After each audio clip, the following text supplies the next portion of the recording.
Thank you very much. And let's see here. So welcome, everybody. It gives me great pleasure today to welcome Alex Wong, who's Chief of Special Initiatives at the Telecommunications Development Bureau of the ITU, International Telecommunications Union.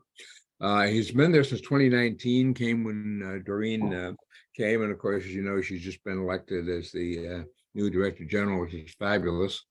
I've sent you his bio so you can look in detail, but some of the really interesting projects he's working on now is GIGA, which is aimed to connect every school to the internet by 2030.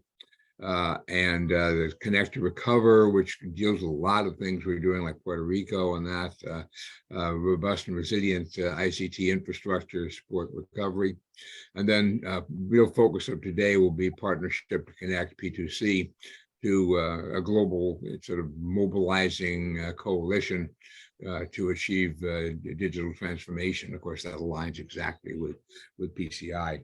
So I won't go more into his bio. You can read it, the attachment, but I think Alex is also going to start off today with giving us a primer on the ITU. And with that, over to you, Alex. All right, thank you, Lynn. I see a few faces that I'm familiar, but I don't know all the colleagues.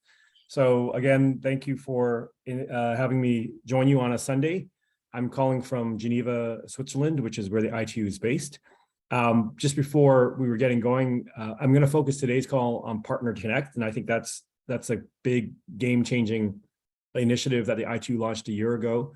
But I thought maybe as a beginning, I can talk a bit about ITU because of the elections that just took place. And maybe just for those of you that don't know how the ITU is organized, I'll just take 2 minutes or 5 minutes to give it a bit of a background. My background, just so before we get into this, I'm myself new to the UN. I only joined, as Lynn said, in 2019. Prior to that, I was at the World Economic Forum for many years, and that's how I know Mei Lin, which I guess is how I am connected to this group, because we had a big project there called Internet for All. And a lot of the work we're now doing at the ITU, including Partner Connect, actually in a way is having the UN become a platform, which I think is long overdue. So I'll explain a bit of that in a second. So with that, let me then just start then with a really brief primer of ITU. So let me. While he's doing that, I'm going to say my little piece about Alex, who is one of my dearest friends and colleagues. We got to know each other through the World Economic Forum Internet for All initiative. And Alex was absolutely critical and pivotal at starting that. And it was an amazing platform. And I really admire Alex for continuing the work of the Internet for All, actually at the ITU. So that's how I see it, that Alex has been on the same path. It's just a different institution. Exactly. Thank you, Mei Lin. Yeah, we can talk about the World Economic Forum at any time, but I actually have always joked that part of the genius of the WEF model, and Klaus Schwab, who's the founder, is the UN can't get its act together to be a multi-stakeholder platform. And by all means, I'm not saying the UN has got its act together, but I think the UN is starting to recognize its convening power. And so, yeah, we can talk about that. But thank you, Mei Lin, for those kind words. Okay, so I'm gonna just then give you all a really quick primer on ITU, like in 3 minutes, just so you understand what this election that just took place, what that meant. Can everyone see the screen? Yes. Okay, so all I wanted to say on ITU, a few slides here. So we're part of the UN, a specialized agency for ICTs. Core mission is close the digital divide. That's actually in our mandate, connect the world. That's the core focus of the ITU. We have, of course, the member states. The 193 member states of the UN are also member states of the ITU. They also pay contributions. They pay units. That's how the ITU is funded. As a UN agency, countries pay into our core budget through a units system. We also have 900 organizations from private sector, academia, international organizations. So most people know the ITU. I'm sure this group knows about all these, but most people know about ITU and ITU's traditional history has been through its regulatory standard and standardization work. So that's through the ITU Radio Communication Bureau and the ITU Standardization Bureau. And the Development Bureau, which is the part that I'm in, which is really the part of the ITU that goes out into the field and works on projects to bridge the digital divide, that was only created 35 years ago by the member states. And so again, in the traditional history of the ITU, which has been around for almost 160 years, has been more in the radio and standardization bureau. What's interesting about the ITU for historical reasons is that the leadership of the ITU is elected by the member states. So there's actually 5 elected official positions: the Secretary General, the Deputy Secretary General, and each of the 3 heads of the 3 bureau who have the title as director. And so Doreen Bogdan, my boss, in 2019, she ran for and was elected by the member states as the director of the Development Bureau. And the terms are 4 years each, and then they actually run for election again. For those of you that know the ITU and have been to any of the plenipotentiary, which just took place, it's like campaigns. They have receptions, they have buttons, Doreen for Secretary General, button, balloons, there's receptions. And of course, Doreen doesn't represent Doreen Bogdan, she's representing the United States, because it's the member states that are putting the candidates up. So what happened is in the plenipotentiary, which is the conference that just took place in Bucharest, the elected officials, that's when the elections take place. So they literally have a ballot and each country goes up and they place a vote. And just like any election, there has to be an outright majority, and there can be multiple rounds as candidates are slimmed down. And the 5 elected officials, 4 of them were elected. One was a continuation of last term where nobody ran against Mario, who's the head of one of the existing bureau. But the other 4 positions, Secretary General, Deputy Secretary General, the head of the development sector, and now I should know this, whether it's the standardization or radio, someone else might know better. One of the other director positions, I think it's the standardization bureau. They all had elections, and Doreen, who, as I mentioned, was the development bureau head, ran for the Secretary General, and she got elected. And her only other candidate, the only other candidate that was running against her was a candidate from Russia. So it was very interesting, this whole US-Russia dynamic. And then the Development Bureau, which is the group that Doreen will be heading until the end of the year. January 1st is when she takes office as the Secretary General. The winner of that is a guy from Zimbabwe, Cosmos Zavazava. So he's now the new, he'll be taking over the head of the Development Bureau as of January 1st.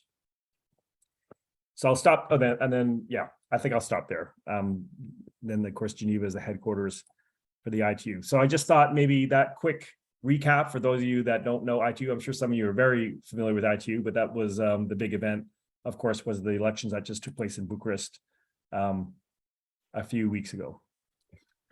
Alex, if I could just mention a few words about PCI and the ITU so that people know the connection. Yes. Actually, it was through the WEF Internet for All steering committee that I got to know Doreen Bogdan. And through that connection back in 2016, 2017, basically PCI became more and more engaged with the ITU.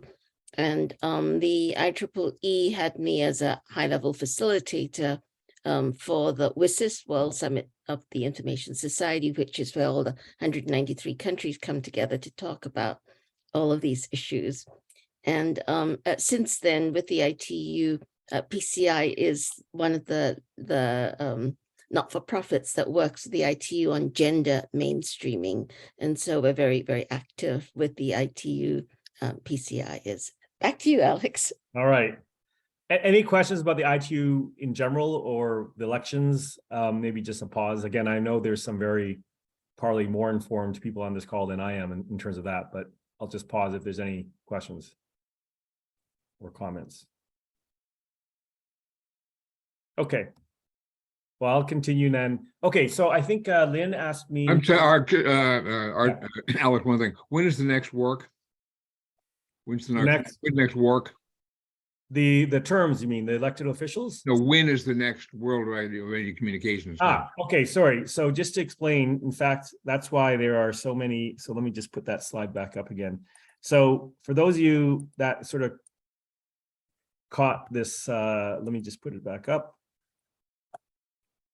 So this took me a while to figure out, by the way, after even I had joined. So the ITU, every 4 years, all of ITU has the plenty pot. They call it the plenty pot. So 2022 was Bucharest, 2018 was Dubai. So every 4 years, it's hosted by a member state. The next plenty pot, which will be in 2026, is going to be hosted by Thailand.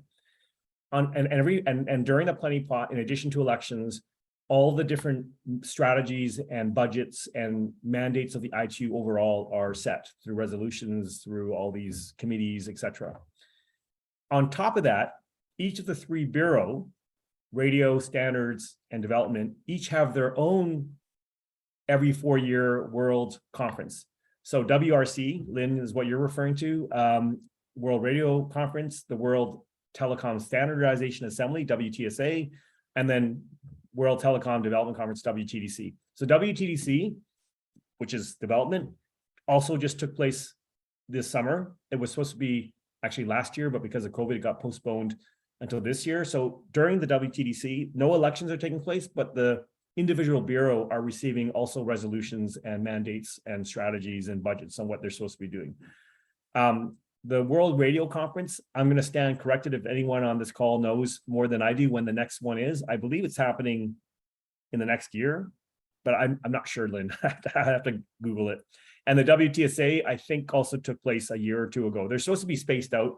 I think the whole COVID thing sort of messed around the schedule, so they're a little more compressed. But yeah, if you're therefore part of the US delegation or part of a member state's delegation, I mean, you're basically in 4 year period traveling to 4 big global conferences that the ITU is hosting, where you as a member state are casting votes, doing, discussing resolutions, etc. Okay. So I hope that made sense. Yeah, no, I didn't want to let you get back on P2C, so sorry. Okay, no worries. Okay, so P2C, let me start with then a quick couple slides, and then I'm going to try to play a video. I don't know if that's going to work or not, because, but we'll give it a shot. So Partner to Connect. So I'm going to take about 15 to 20 minutes to provide an overview of Partner to Connect. Again, some of you may have seen bits of this before. So let me just start with that we began Partner to Connect in September 2021. We always refer to the resolutions because for many member states, they ask ITU or they challenge the ITU on why you're doing certain activities. So for Partner to Connect, we began that in September 2021. And on the left-hand side, we referred to a resolution, Resolution 71, where ITU has been mandated to basically build partnerships.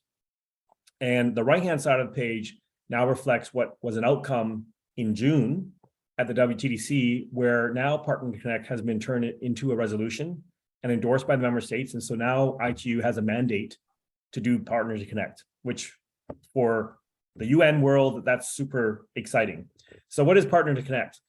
When we began this in 2021, we basically felt that the ITU, that there was this incredible opportunity to create a platform where we could mobilize through pledges, commitments to closing the digital divide. And so Partner to Connect is essentially a pledging platform. And we actually say it's the first UN's first pledging platform for connectivity. And we opened up this platform and we basically said to all of our stakeholders, member states, governments, which are the governments, the private sector, academia, if you're doing something on connectivity, please enter this as a pledge. And so that's how it really began.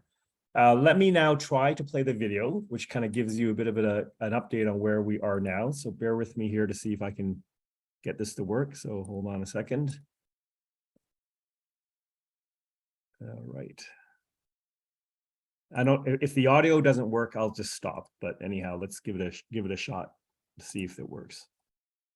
Okay.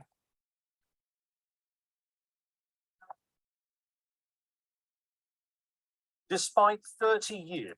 Can people hear that, by the way, and see it? We can hear the audio, but this video does not seem to be what you Oh, want us to show. Okay, hold on, see. hold on, hold on. Let's see if I can get this going. Does the video show up now? Yes. All right, let me start again. Great. Okay.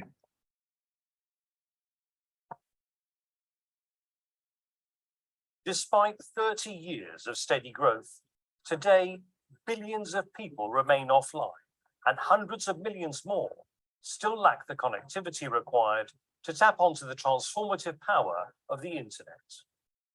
The Partner to Connect Digital Coalition, launched by ITU in collaboration with the UN Secretary General's Envoy on Technology and the UN OHRLLS, is set to change this paradigm by mobilizing resources, partnerships, and commitments to achieve universal and meaningful connectivity.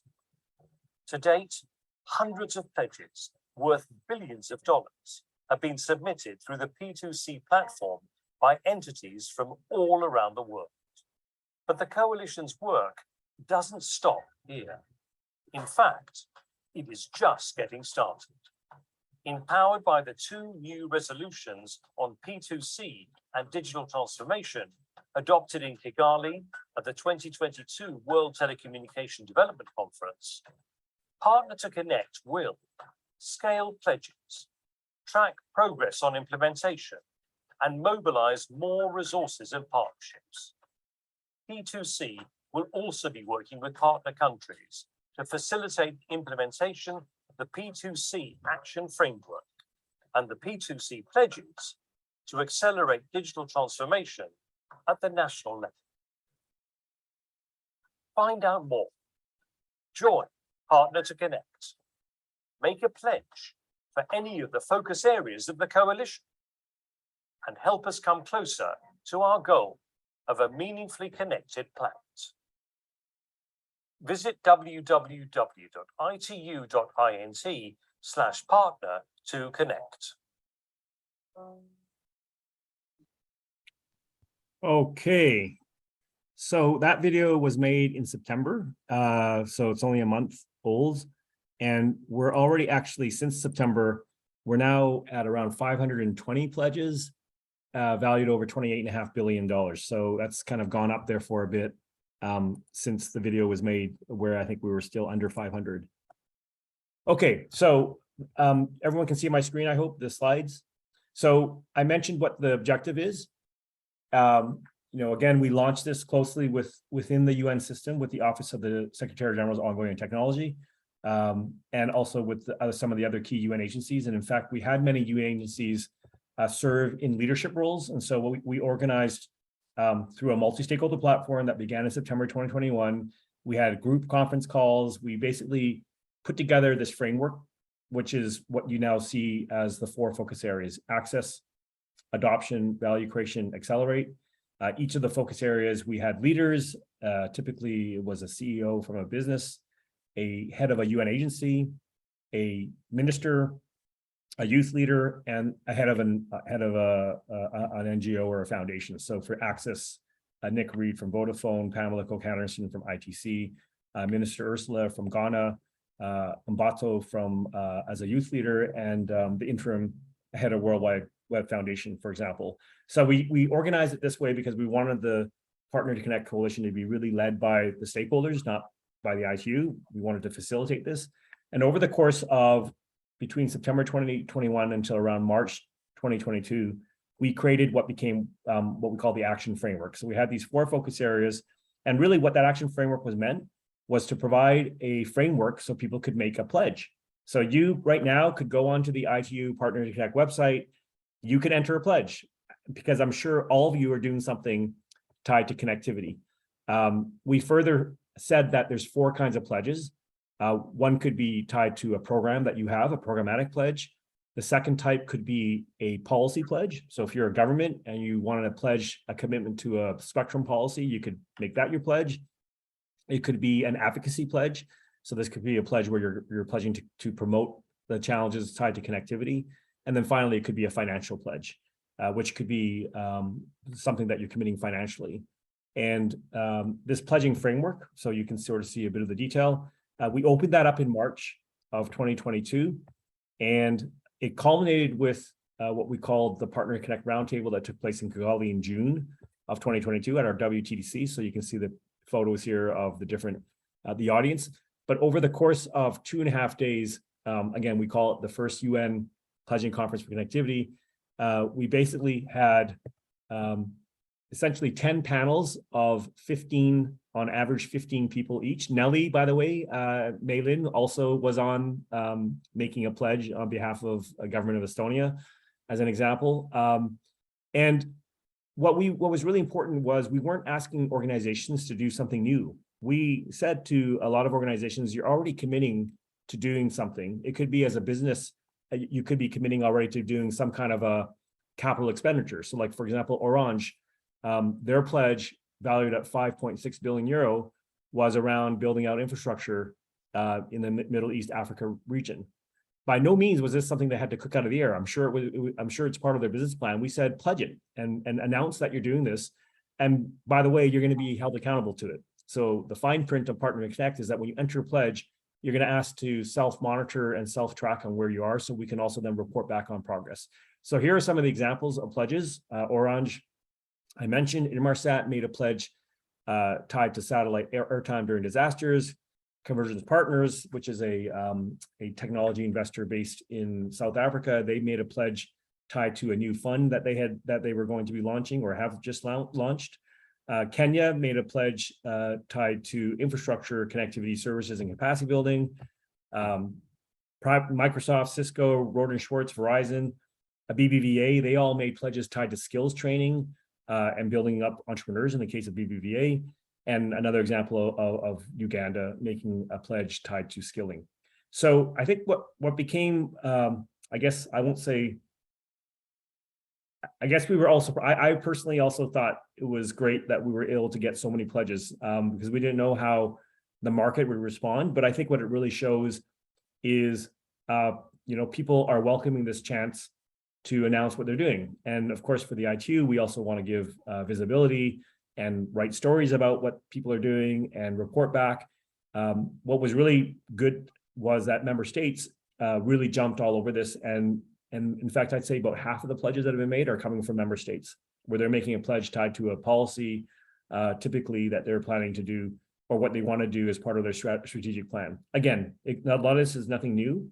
We're just giving a space for organizations to announce that.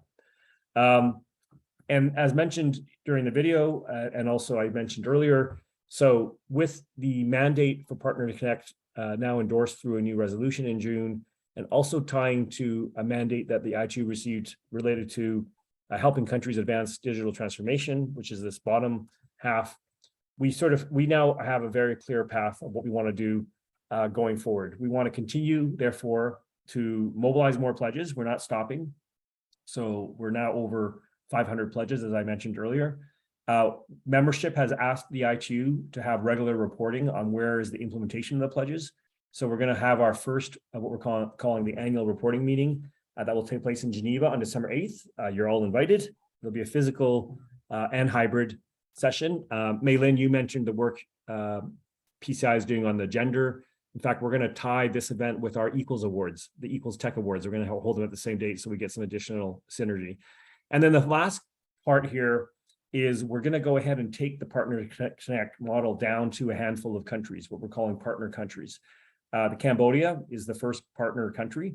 And so what we're doing here with this is under the leadership of the national government, typically the Ministry of Telecoms or ICT and the regulator, which is the ITU's core constituent, we're saying to them, how can ITU and Partner to Connect now help you advance on your national digital transformation strategy? And we're using the analysis of where that country sits, finding the gaps, and then we want to bring pledges to help fill those gaps. So this is really a platform play. It's not ITU doing its own direct technical assistance. We now want to actually bring in our own assistance, of course, as ITU. We do have some technical assistance, but also open it up to bring pledgers to the country who can then actually contribute. So again, for Maylin, this is very much like the Internet for All model that we use at the World Economic Forum, but I have to say it's been really well received by the member states here in terms of P2C. We plan to have 5 countries going by the end of the year. So like I mentioned, Cambodia is the first one. I'll just really quickly give you a little more example of how it works at the country level. So this is a whole separate topic on its own, the ITU or the BDT approach to digital transformation, where we have this framework tied to access, adoption, value creation, which are aligned, as you will recall, to the Partner to Connect focus areas. And what we are doing is we've taken this framework and we've identified and allocated indicators to measure where a country is against the DT journey at the national level. 206 indicators are being used against each of these 10 building blocks. And you can essentially take a diagnostic approach. I'll skip through this, is a pretty complicated slide, but we can basically take, as an example of Mauritania, we can look at where they currently are in the DT wheel based on the data that we have. So here, what this slide shows is that Mauritania is quite strong on the institutional arrangements. For example, how the ministry is organized. In fact, Mauritania has a Ministry of Digital Transformation. And they're not too bad on cybersecurity, but they still have huge gaps overall in connectivity. For example, we're also missing data on skills and inclusion. But the idea here is that if we can take the pledges that have been made to Mauritania, and in the case of Mauritania, the government themselves made 16 pledges, which is great because it helps highlight their priorities and where they're committing to really focus. But if we now map the other pledges that have been made in Partner to Connect, that have been made to either Mauritania directly or to the region, you can start coming up with this analysis where if you can bring those pledges down, this is purely illustrative, through Partner to Connect, you can help bring these other resources to help fill some of the gaps. So this is kind of really a different way to approach how the ITU wants to work with member states. In the old days, or the traditional way, is the ITU would work with the country and deliver perhaps one intervention, because that's quite a limited budget that we have, to maybe do a cybersecurity training. Now what we want to do is work as a platform as part of the UN system, and then bring other pledges in to help fill in the gaps. And then the ITU and the UN becomes more of a platform to bring in the other engagements. So that's it. I'm going to stop there in terms of the overview of where we are so far with Partner to Connect and what we're ultimately trying to do. So when we get into 2023, when the new leadership takes over, how we're going to move forward, it will be a big, that'll be hopefully clarified in the next couple of months. But the plan is we start with these 5 countries, and hopefully we will move to additional countries as we go forward. So I will stop there. And Lynn, I think you have your hand up, and I'll pass it back to you if you want to moderate a Q&A as well. But I'll stop there at this point. Thank you. Unmute. So my question concerns what it takes to implement some of the non-financial pledges. Yeah, I understand financial, but if one wanted to do programmatic policy or advocacy, what's an example of those, and what would it take for an organization, say like PCI, but also anybody else interested on the call, to make such a pledge? And then what's realistic, for example, for a relatively small organization? Okay, so I mean, I don't know all of what you do. I mean, Nancy, I know what Nancy does, what Conrad Foundation does, because I had the chance to talk to Nancy a week ago, and based on Mayleen's introduction. So Nancy could make a pledge that says she's going to, Nancy, please jump in, because I'm just going to paraphrase what I understand Conrad Foundation does. Nancy could make a pledge saying that she's going to bring 100 youth together each year in the next 5 years, who are the real leading science and technology innovators. I don't know what that is, but I'm sure Nancy has plans to do that. I mean, I'm sure the foundation has plans to, on an annual basis, bring together youth leaders. So she could make that pledge.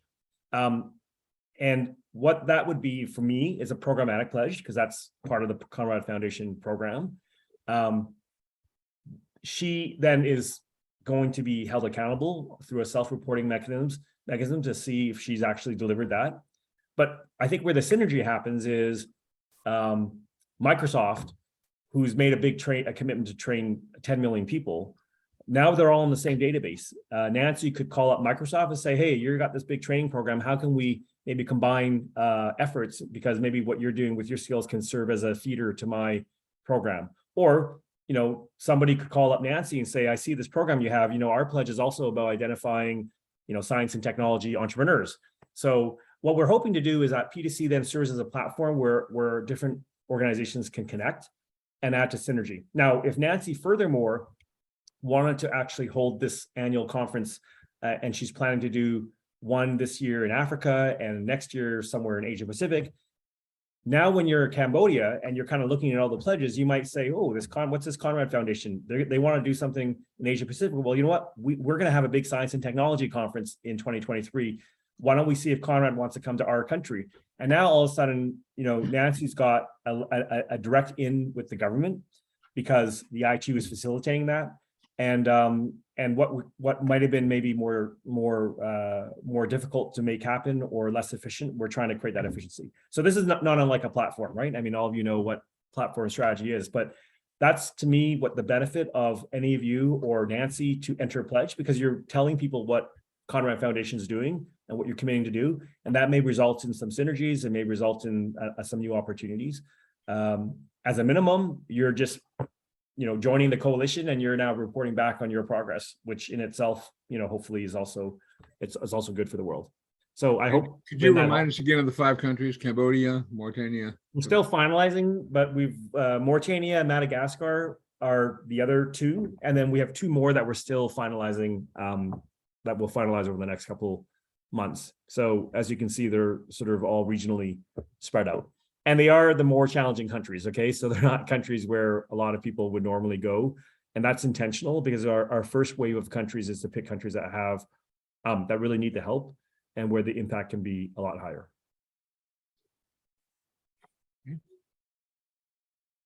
Let's see.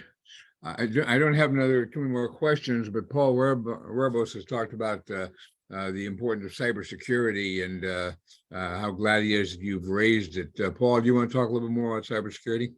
Well, first thing I want to do is thank Mei Lin very much for inviting me and working with me in the IEEE system, which is a critical input here.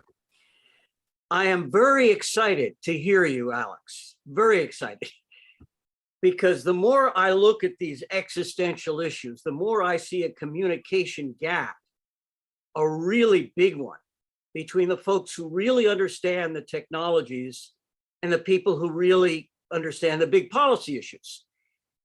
And it seems to me that you are in a great position, bringing real technical reality. And that's exciting to me. I gave a link to something I sent to the people who set up the UN science summits. And I know some of the people behind those science summits. They have very high goals. They are concerned about existential threats. But when they set up discussions, they have difficulties getting really solid technical reality into those discussions. So I sent you a link to my recommendations to the science summits people, but they're really, the people they got were amateurs. You guys are professionals. And I'm very excited that I can work with you and Mei Lin to support getting real technical information all the way. And this involves everything from cybersecurity to climate. It's unbelievable the suffering that may happen in Europe and Africa because the decision makers don't have the best IEEE information on how you make electricity. This simple thing of how you make electricity, how you do communications, getting that technology right is a matter of life and death. And I'm so glad that you are there to start bridging this gap. It's exciting, and I want to help you guys as much as I can. Thank you, Paul. Actually, you picked, I'm not a cybersecurity expert, but when we did the focus area framework, this was one of the big controversial areas on why shouldn't it sit across all 4 focus areas as opposed to just putting it in focus area 1. So we won't get into that conversation because I'm sure we could go on for a long time. But going back to that little DT wheel that I showed you, when we show a country on where they are in their cybersecurity according to our diagnostic, a very simple example of one of the indicators is, does the country have a national cybersecurity plan? And as you probably know, a lot of countries don't. I think, in fact, in Mauritania, that was one of the things we identified is you don't have a national cybersecurity plan. So maybe we could, ITU can actually bring that. But, Paul, coming back to IEEE, which I don't believe IEEE made any pledges because I don't think we made the right connection to the right people. It'd be great for IEEE to pledge what they're willing to do or could commit to doing, because when you're in Mauritania, I'm just picking that as an example again, and there's an identification that one of their big gaps is a cybersecurity plan or a strategy, and IEEE offers to help governments with cybersecurity strategy, and that's listed as a pledge, we can immediately connect the two directly. And so, again, not to say IEEE can't do that directly themselves, but it just helps. So maybe I turned your intervention into, I don't know if that helps or not, but I really appreciate your intervention. May I Paul. jump in on this? Yes. I think, Alex, this is really phase 2 of the P2C. we started to get people into the partner to connect, but now how do we transform that into action? This is where PCI is very interested in engaging in terms of what's the next phase. We could take this specific IEEE discussion and turn it into one where PCI can be a mediator to help to organize IEEE's pledge in such a way that it actually meshes better with the needs of specific countries. Yeah. So I'm saying this because I was just part of the Sustainability Commons discussion of the IEEE Planet Positive Initiative, and they are trying to offer this information. I've been steering them to the ITU, but similarly, as ITU doesn't have the right people in IEEE to connect with, they don't have the right people in the ITU to connect with. And we actually need to have some kind of handshaking framework so that we don't get all of these good intentions sort of lost simply because who's the right person to talk to? What are your thoughts on that, Alex? I think so. Let me unpack it a couple ways. So my own view is the things really will start happening when we can go down in the country, because the IEEE chapter in Cambodia, presuming there is one, could now be part of the roundtable. So when we go into a partner country, that includes under the leadership of the government, what we want to do is we want to have a national roundtable meeting where all the pledgers come together and other organizations, and we figure out who's going to do what and how people are going to work together. So I think at the country level, Maylin, we need to start with those 4 or 5 countries I mentioned and make sure key organizations like yours and IEEE are aware so they can be invited and can attend and get involved. So I think that's part one. Part two is, I myself, having now been at ITU for a few years, there are a lot of really key organizations that I think ITU should have a stronger relationship with. So this will be up to Doreen when she takes on the Secretary General role and how she wants to move ahead. There's no reason why we can't be doing more global collaboration agreements that sort of that create a framework for cooperation, because that always is how you need to start, I believe. We did something with the World Bank on an overall collaboration framework, and that has now then led to a lot more interaction between the two organizations because you already have that framework that's been signed off by the two principals. So I would think that could be something that we should look at it with IEEE.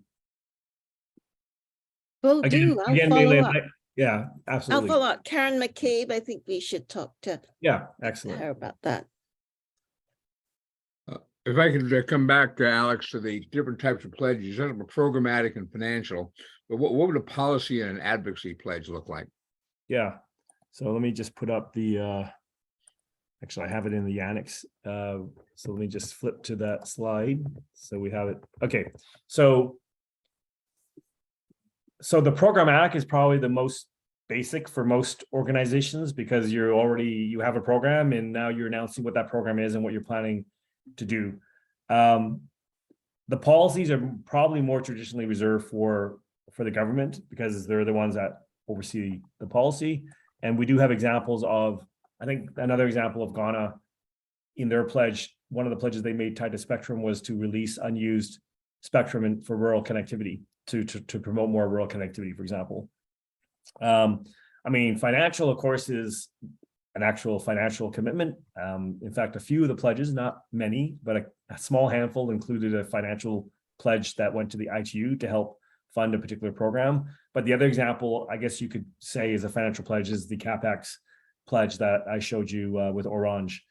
And then advocacy is the most soft. I mean, research. I mean, we think research is advocacy. So, you know, PCI is committing to doing research on community networks, and they're going to publish that in 2023. That can be turned into a pledge as well. So we tried to make it as easy, as open as possible. Thank you. Bravo for that. It looks like it would be great to hear from Nancy Conrad about what you're thinking of, Nancy, for youth. Hang on. Sorry, one second. There I am. So we do an annual event for students from all over the world. We hosted at Space Center Houston. In fact, we partner with Space Center. I'm starting to think that there's perhaps a way for us to, as you said, Alex, get involved in a pledge that can engage with youth in multiple countries where we may not be yet. All of what we do is on the internet, so we're already involved in people-centered internet, if you will, kind of a priori. So I start to think about how might we create that next generation of young innovators and entrepreneurs who will be part of upskilling workforce, agile thinkers who can pivot and bring this part into like what IEEE is doing and what Maylin and PCI is doing, so that the youth component can become part of this conversation as the next generation of solvers that we so desperately need, whether it's aerospace or cyber or health or space. So that's kind of where my head was, Maylin. Does that make sense? Thank you, Nancy. Alex, would you like to respond? No, I think, Nancy, you should enter it. We can help you how to enter. It should be self-explanatory, very easy process, because I think that there's no downside, right? Because you're going to do this anyhow, but it might result in one of the other organizations now learning what you're doing, or vice versa, and then we can connect you. I mean, you and I talked last time on Schmidt Futures, but the other example is BBVA, which I put as an example on the slide. They're the foundation of the Banco Bilbao. I don't know what they stand for. It's that Spanish bank, but they're pledging a lot of resources to promoting micro entrepreneurship. So it's a bit tangential, but that's just an example, right? And then you can find out more about them and vice versa. So for me, we're at 500. We're very proud of that. There's no reason why we can't get to 5,000, because everybody's doing something. Right. And we just want to create that opportunity so people can all share what they're doing. So Alex, I wanted to bring up this whole thing about how can people find out where the connections are. And, we're talking about connect, right? So can digital help? And I noticed that Wolfgang Fengler is on the call, and he helped to found World Data Labs. And I'm wondering about how perhaps what World Data Labs is doing could help in mapping the pledges in such a way that, okay, if, Rwanda is an area of interest, what are the pledges or requests associated with that country? So Wolfgang. No, thank you, Maylin, for having me and for introducing me here. And Alex, I think we once spoke and someone developed some broad ideas around one thing I'd like just to convey in this setting, because since we spoke, we have, thanks to Maylin and others, actually established what's called Internet Poverty Index for the world. There's an estimate of 1.4 billion people who live in internet poverty. Happy to explain a bit more specifics and would love to send you a note, Alex. Also, we're in the same time zone and quite same region. And there's a next phase coming where we will want to launch the phase 2 in March next year, and maybe that would be a great way to connect. We have, by the way, the data for all countries. We have the country also for, just checked Mauritania. Mauritania, in our estimate, has actually 2.5 females in internet poverty, 5 million and 51,000 in internet poverty. And again, you can do a lot of modeling, and Millie knows as well, to advance that. The other part is, again, where best how one can synergize. Well, Data Lab will expand quite a lot in Africa. And all the countries you mentioned have an African focus. I was actually just 3 weeks ago in Rwanda to meet with the permanent secretary of ICT, somebody you may know as well. So there may be opportunities to connect. We'll do a lot on jobs, and also there could be digital jobs, and we'll have data science capacity in East Africa, especially initially in Kenya. So those are things to synergize, but I'd love to have a separate session just to connect the World Data Lab team with you and Ali and Doreen, and maybe find a way that, you know, we can synergize and have you part of the champions also when we launch the next phase. Yeah, Wolfgang, it'd be great to even just share our indicators that we use in our digital transformation wheel and what you're using for your data indicators. So yeah, I'm putting my email in the chat, by the way, for everybody to take note, but we can absolutely love to learn more about the index. And Alex, while you're doing that, people are asking if they could have a copy of the presentation. So there's a link to the PPT. Wolfgang, I think it would be actually very helpful if you could share your screen to show some of what you were talking about.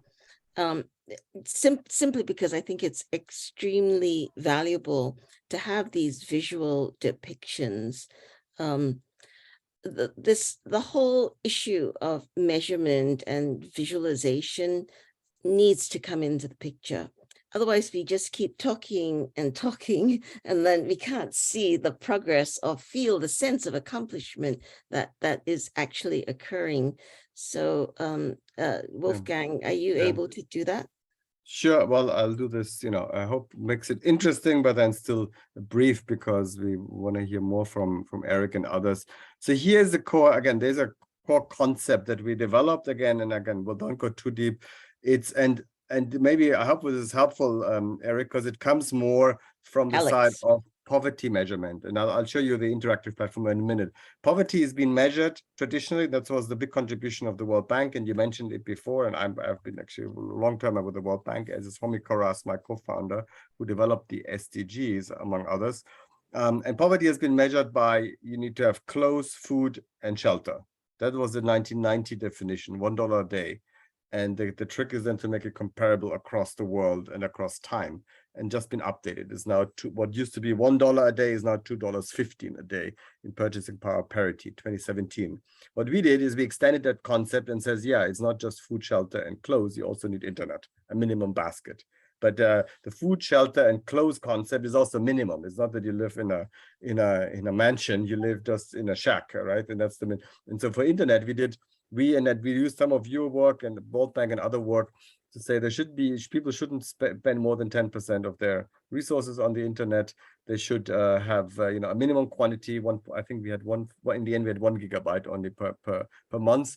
But again, that you can use this threshold and move then, and then minimum, I think in the end we had 10 megabytes. This was the earlier version, but you see the core concept of how we then use things.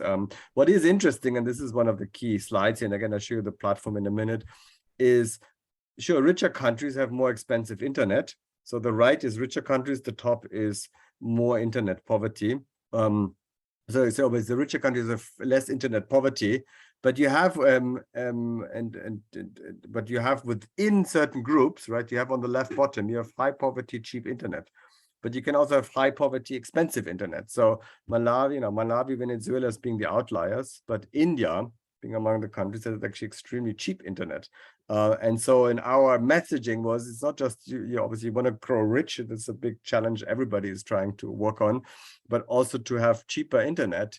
But then the question is, what is cheaper internet? You need to make it comparable in this concept I just outlined. And you see, if you take somehow just a more vertical line, you see similar, countries have different positions even within same broadly income levels. And that again, then you work, the issue of competition, competitiveness come in. So if everybody in the world, in the emerging world, had internet, had India prices, you would actually only have 700, 800 million internet poor. So you would cut down internet poverty dramatically.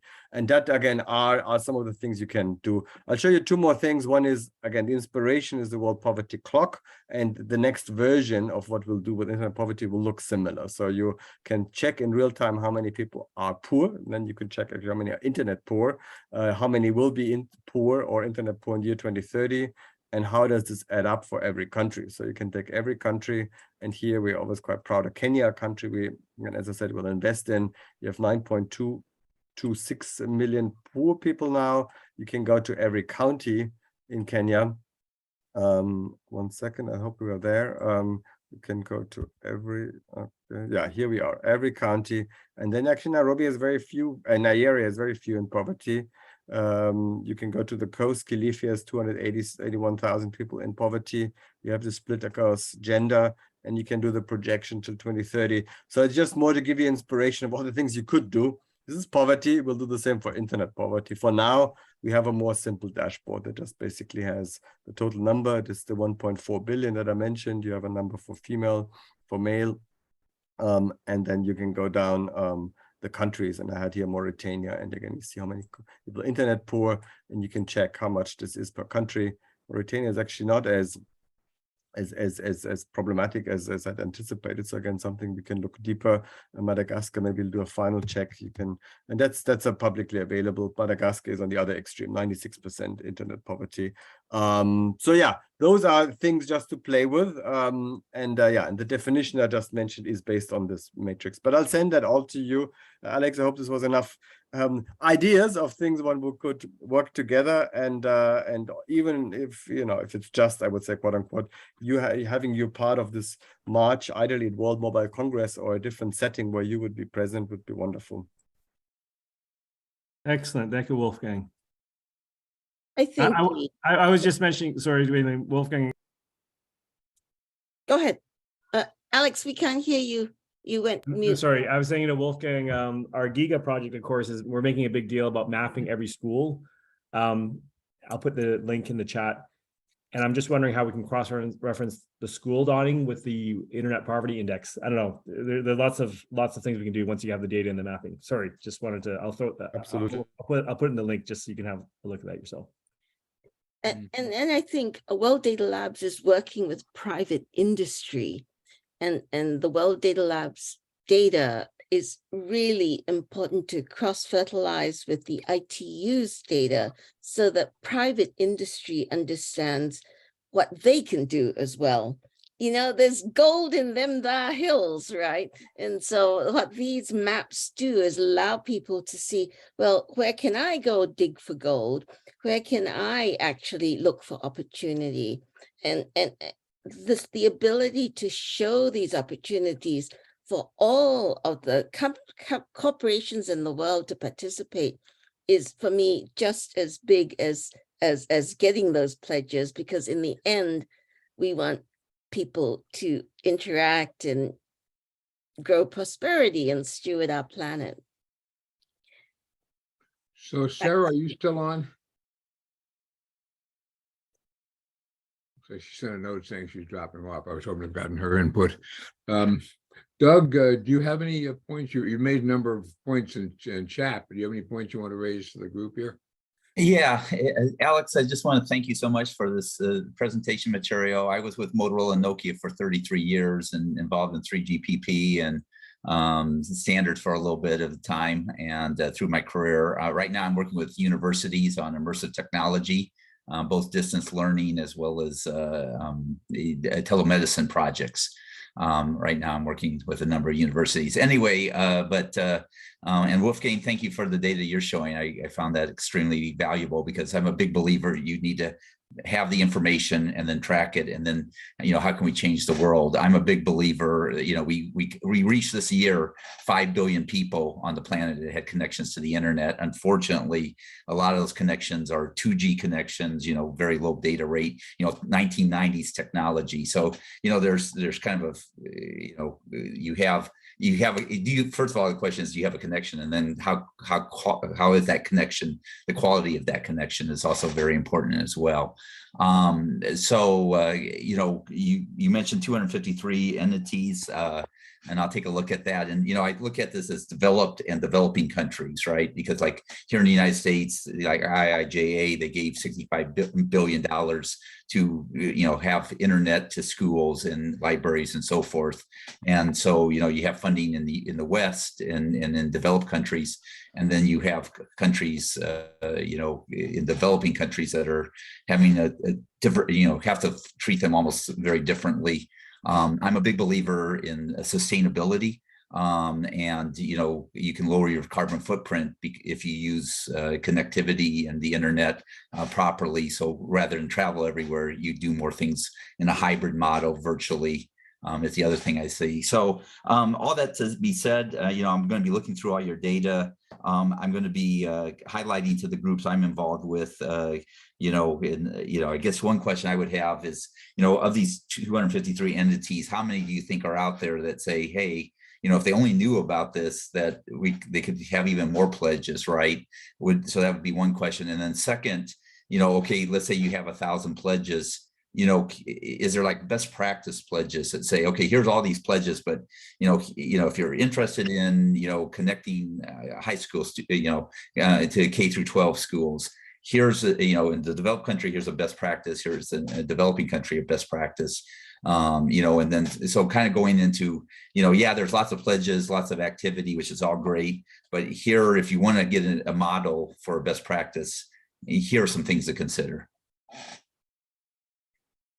Well, that last question, Doug, we don't have that yet. I think, in fact, if you guys go look at our pledge dashboard, we need to actually revamp the entire tool. So I think a first order of business is just getting the budget to redo the tool itself, as well as how you can analyze or look at the pledges. And then of course, going a little further, all those are opportunities. But that's, we'll take a step at a time. But fantastic material. So thank you so much for your time. Great. I know that we normally wrap up around this time, and Lynn is gearing up to do that, but I want to applaud Alex Wong for his personal leadership in beginning this Partner to Connect program. And it is really magnificent. And so I think you've really started something that's going to change the world, Alex, and is making the UN more relevant to people so that they can see how they can participate in the changes that need to happen, instead of sort of waiting for the member states to decide things and then the UN as a whole to decide things. This is cutting across everything to create a matrix of peer-to-peer change, business to consumer change, business to government change that unleashes. Lynn Wells and Lynn came from the Navy, so we love Dunkirk. It's the little ships that are going to save the world, and I think P2C is really allowing the Dunkirk miracle to happen for connectivity. Final words, Alex? Well, let me just say, as Malin mentioned, we're at the bottom of the hour, which we normally stop, but we also keep the mic open till 1 o'clock. So any of you who would like to stay, we would more than welcome you to stay. We want to be conscious of your time, but let me turn it over to Alex for any, say, near final words, because I think some more people may have some inputs. Please go ahead. Yeah, no, thank you for the warm reception. I mean, I know how much work still needs to be done to turn this into something that actually really creates impact. So, I'll take on that challenge, and we'll take on that challenge on the ITU side, and hopefully we can get more of you involved as well. So I just wanted to thank you for the opportunity, and for all of you to know, we have a lot more work that has to be done. So I hope some of you will take the inspiration also to submit a pledge and just stay involved. Thanks, Lynn, and thanks, Mary. So continuing, so Frank, do you have anything you'd like to raise?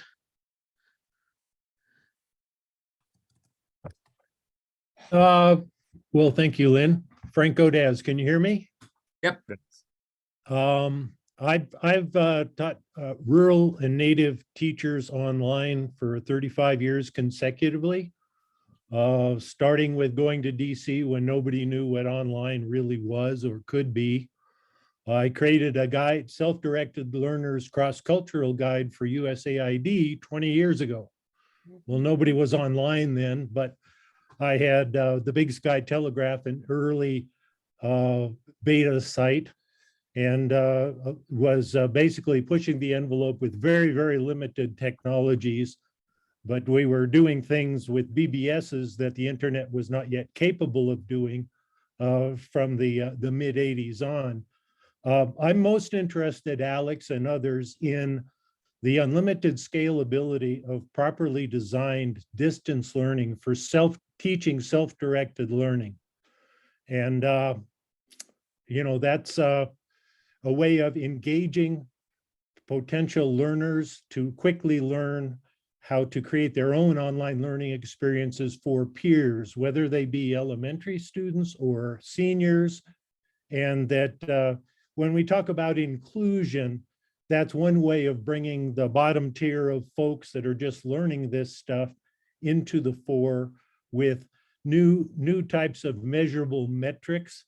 And I noticed that in much of the text, the word meaningful inclusion comes up.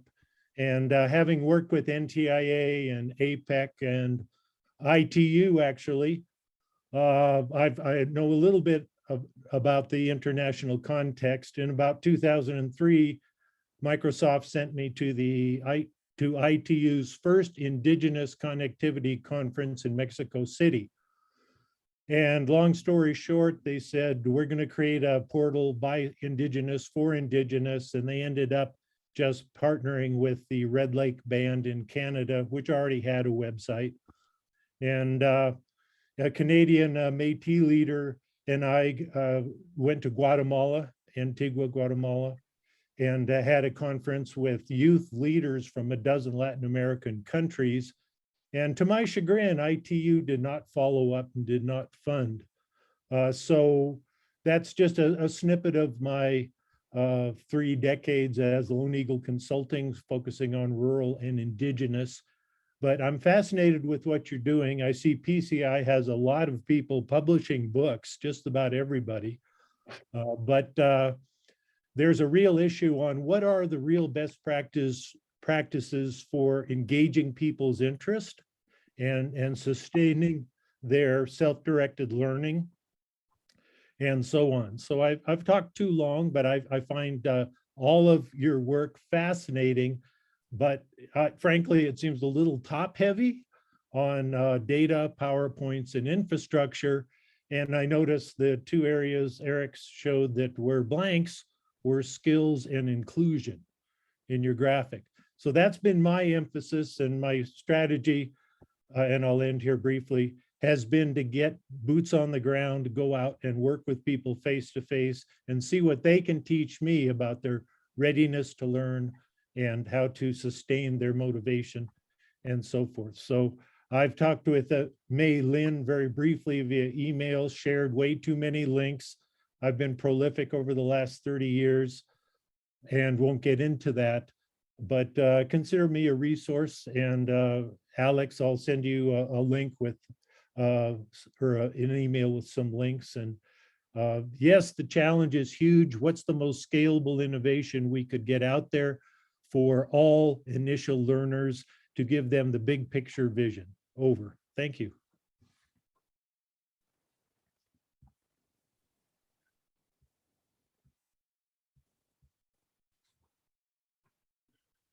Alex, can you hear? Yep, I'm here. I just appreciated the intervention. I don't think there's a remark. But the question was kind of what's the most scalable methods, to get indigenous native I guess in your world everybody's indigenous educators or proponents online.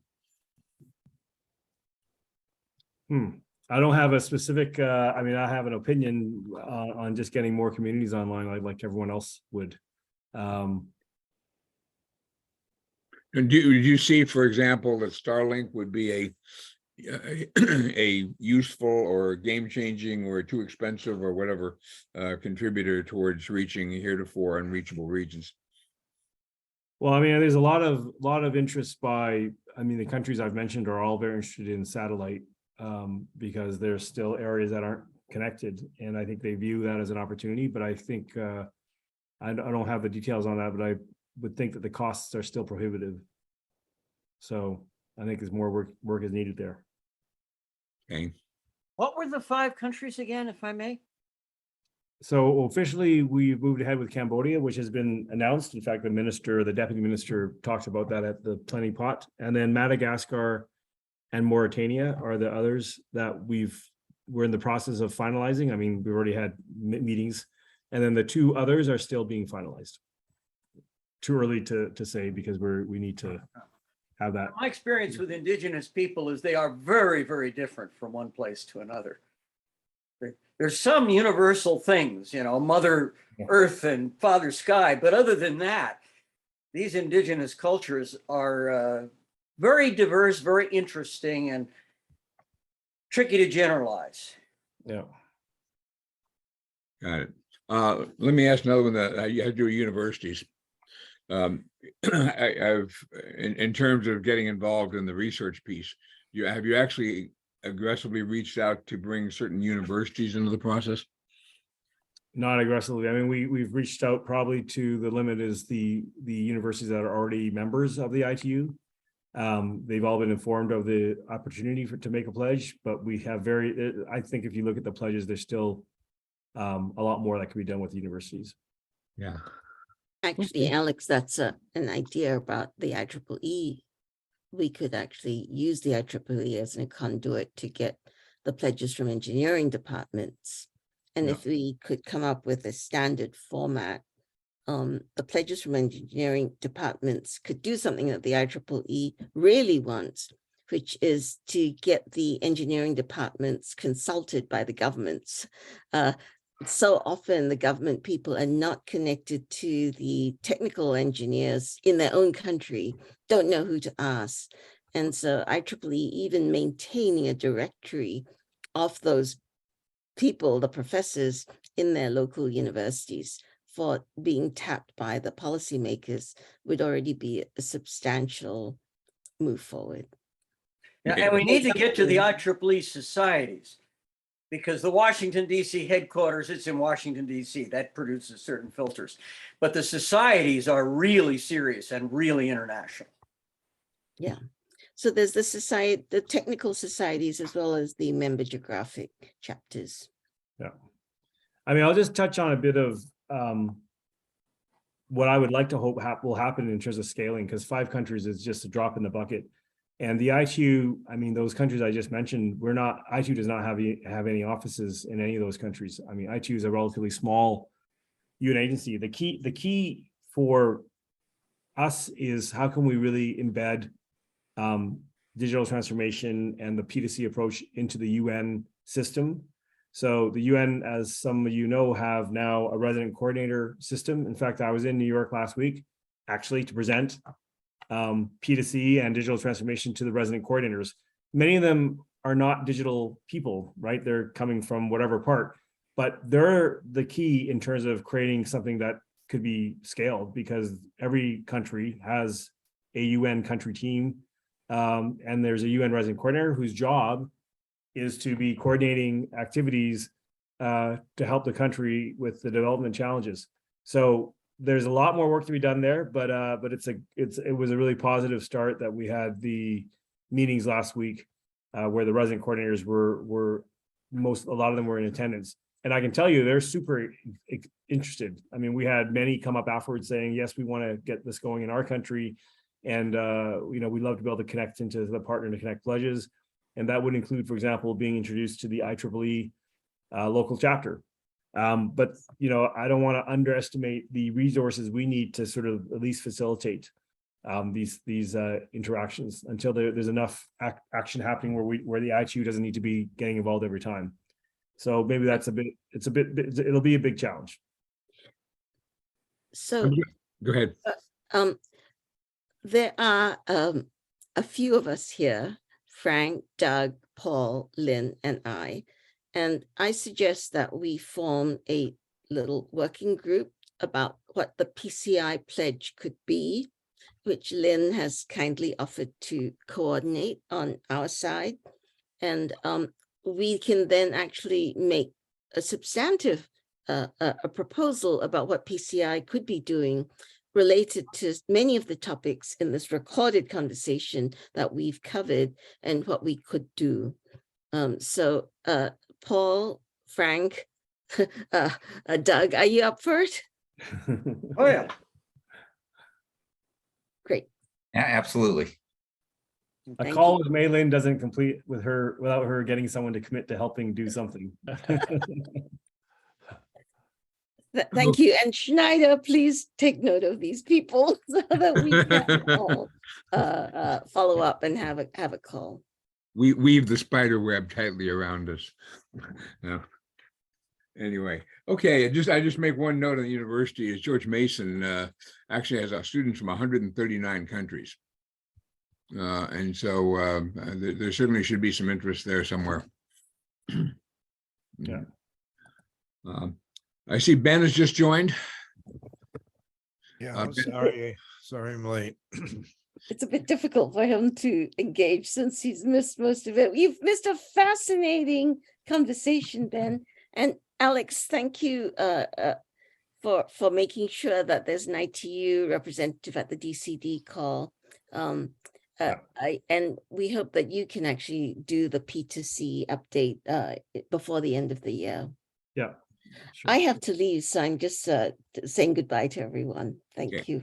Thank you, Malin. Thank you. Bye. Thanks, Maylin. Ben, just a quick question before we all break here. Did you have any specific questions for Alex? And are you familiar at all with P2C?